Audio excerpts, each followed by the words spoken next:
Ang maganda dito sa mga variety na meron sa akin ngayon, kahit nagtatalbos ka, may lumalabas na bulaklak kahit tag-ulan na. Ayan. Cotton candy. Tapos ganito din dito sa kuan, sa Trio Brasini, oh. Ganda. Tapos ito, ano ang pangalan na ito? Midnight Beauty. Meron din, kaya lang tinamaan ng sakit eh. Pagka nagtatalbos ako, nilalabasan din ng ng bulaklak, oh. Ayan. Kaya maganda din pala tong si Midnight Beauty. Midnight Beauty, oh. Ayan. Pa. Etong si Kuan, magsi 6 months na. Itong si Flora, talbos ako, may mga lumalabas na bulaklak na din, oh. Diba? Flora. Tapos etong si Trio Brasini, maganda talaga itong si Trio kasi kaya lang kinapitan ng sakit eh. Ayan. Kahit tag-ulan, nabubunga. Lalo na dito. Ayan, oh, ganda, diba? Hahaba ng bulaklak talaga nitong Trio Brasini. Kaya lang mahina sa ulan. Pero pagka summer, naku, tiba-tiba. Makaka-harvest ka ng 20 kilos sa isang puno lang. Ayan. Diba? Trio Brasini. Ito yung mga bunga.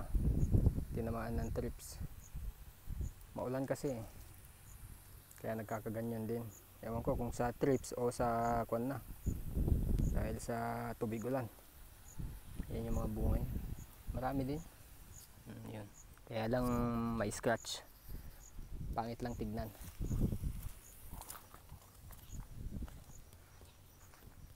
Ano pa?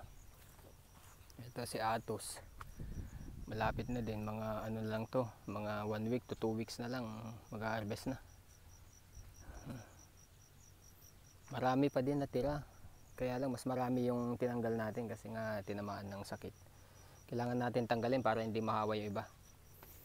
Ayan, diba? Malapit na, kaya lang hindi na siya ganong malaki yung berries.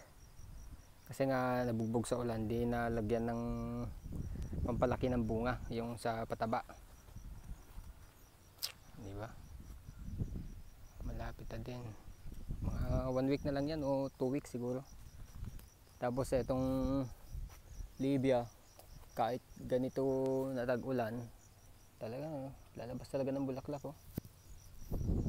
Kahit tinatalbosan. Kaya nung ginawa ni Papa.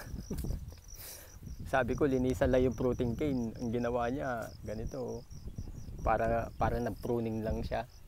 Ayan, pinutol dito. Ang iksi na ng fruiting cane, oh. Ayan, naglabas na ng mga bulaklak. Daming bulaklak na lumabas. Ayan, oh. Yun, diba? Tapos ito sa kabila, halos lahat ng shoot may bulaklak. Yan. Sabi ko kay Papa, tanggalin lang yung mga side shoot eh.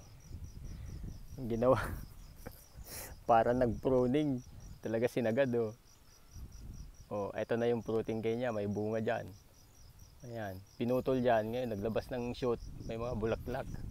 Napanood daw niya sa sa YouTube, kaya ganyan ang ginawa niya.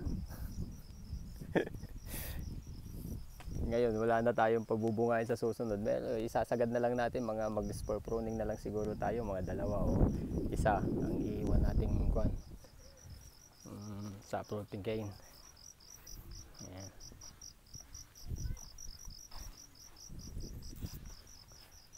Ito si si Trio. Grabe, hindi ko naatiningan eh. Ayan, tanggal na yung dahil sa naipit. Ayan,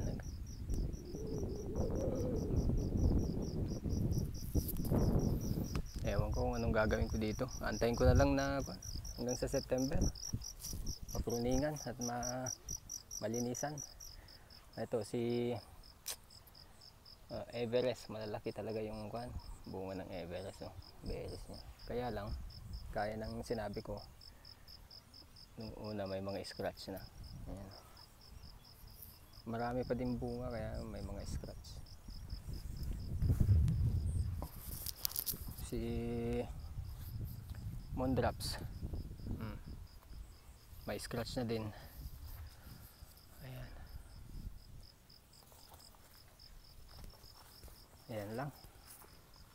Pinakita ko lang na maganda pagka tinatalbusan, may lumalabas na bulaklak. Ibig sabihin yan, sa September magbibigay pa din siya ng bulaklak, di ba?